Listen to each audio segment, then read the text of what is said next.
బద్వేల్ను అన్నమయ్య జిల్లాలో విలీనం చేయకూడదని శ్రీ వీరభద్రమేంద్ర జిల్లా సాధన సమితి సభ్యులు డిమాండ్ చేశారు. బద్వేల్ పట్టణంలో భారీ ఎత్తున ర్యాలీ నిర్వహించి 4 రోడ్ల కూడలి వద్ద మానవాహారం చేపట్టారు.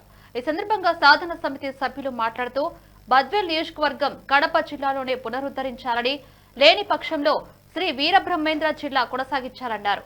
బద్వేల్ను అన్నమయ్య జిల్లాలో విలీనం చేస్తే బద్వేల్ నియోజకవర్గ ఉనికిని కోల్పోతామని వాపోయారు.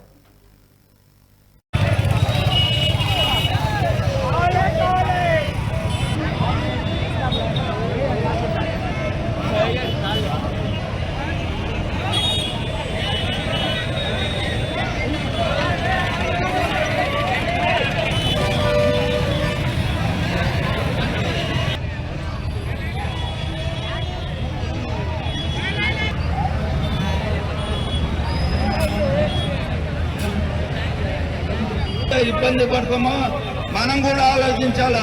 ఇటువంటి కార్యక్రమాల కూడా మన వయసులు కూడా పాల్గొని ఇటువంటి కార్యక్రమం మనం బద్వేల్ని కడప జిల్లాలో ఉంచుటకు కోరుకుంటూ ఇటువంటి కార్యక్రమంలో బాగా భారీగా పాల్గొని జయప్రదం చేస్తారని మీ వయసు సోదరులకు. ఆంధ్రప్రదేశ్ ప్రభుత్వం జిల్లాల పునర్విజయంలో భాగంగా మన బద్వేల్ తాలూకాను కూడా అన్నమయ్య జిల్లాలో కలప అనుకోవడం అందరికీ తెలిసిన విషయమే. దానికి సంబంధించి ఈ నెల 30వ తారీఖున మంత్రివర్యులు కొంతమంది ఐఏఎస్ ఆఫీసర్లు రావడం కూడా జరుగుతూ ఉంది. అందుకోసం మన బద్వేల్ తాలూకాలో అందరం కలిపి ముందుగానే నిరసన కార్యక్రమం చేపడుతున్నాం. చాలా సంతోషకరమైన విషయం. ముఖ్యమైన విషయం ఏమిటంటే మన కడప జిల్లా హెడ్ క్వార్టర్ కడపకు బద్వేల్ తాలూకాకు కొన్ని వందల సంవత్సరాల నుంచి అవినాభావ సంబంధం ఉంది. ఎందుకంటే అట్లా బంధుత్వ పరంగా కావచ్చు, వైద్యరీత్యా ఆరోగ్యపరంగా కావచ్చు, వ్యాపార పరంగా కావచ్చు, అలాంటి అవినాభావ సంబంధాలున్న తాలూకాన్ని తీసుకుపోయి రాజంపేటలో కలపాలనుకోవడం చాలా బాధాకరమైన విషయం.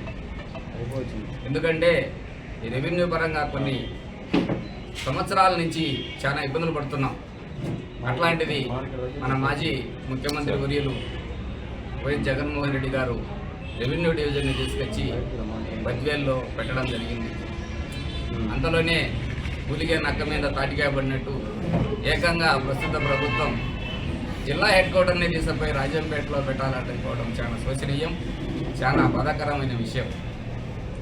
ఇవన్నీ ప్రజలు గమనిస్తున్నారు. లేదు కాదు కూడదు,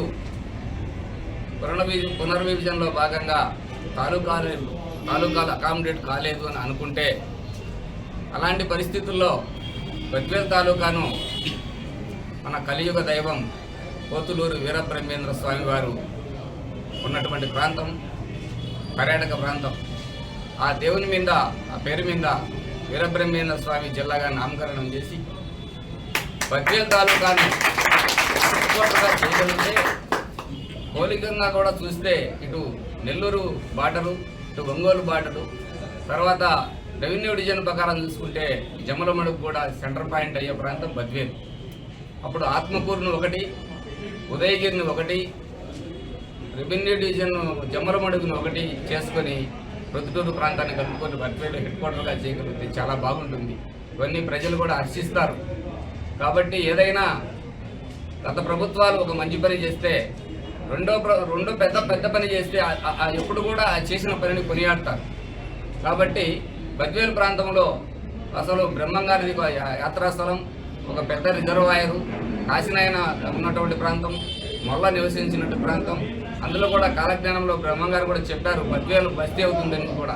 అవన్నీ నెరవేరాలంటే ఇవన్నీ వారికి బ్రహ్మంగారిగా కొంత సానుకూల దృక్పథం ఉంది. అందులో భాగంగానే బ్రహ్మంగారి మఠాన్ని పర్యాటక కేంద్రంగా కొనసాగించినారు. తెలుగుగంగా ప్రాజెక్టును కూడా బ్రహ్మంగారికి ఇవ్వడం జరిగింది.